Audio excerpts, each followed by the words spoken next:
ازهق. ازهق ايه؟ زراعة الصحراء. ايه اللي حصل يا محمد؟ ايه اللي حصل يا محمد؟ عليك معلش عشان حقك. آه. ايه اللي حصل؟ عشان خاطر هي بتقول ان انت اللي غلطان. هي بتقول ان انت اللي غلطان، انت قول. غلطان في ايه؟ ماشي، هو يقول برضه. غلطان في ايه؟ هو يسألك والحركه خطأ منك.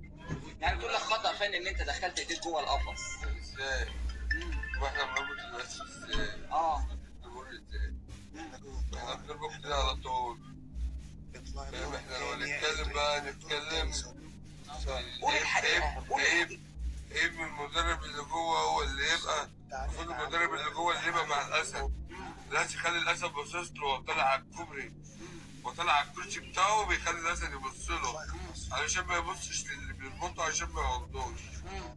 انا جيت اربط النمر، لقيت ان الاسد النمر الابيض ركب فوق ايدي على طول. انا ما كنتش حتى ما عادوش يضربوا فيه، ما فيش غير عم شعبان هو اللي دخل يضرب في النمر، والنمر سابني بسبب عم شعبان. وبتاعه بيخلي الاسد يبص له علشان ما يبصش للي بيربطه عشان ما يعضوش. انا جيت اربط النمر، لقيت ان الاسد النمر الابيض ركب فوق ايدي على طول. انا ما كنتش حتى ما عادوش يضربوا فيه، ما فيش غير عم شعبان هو اللي دخل يضرب في النمر، والنمر سابني بسبب عم شعبان. والكابتن النوسه برضه كانت ساعده بتمل عليها.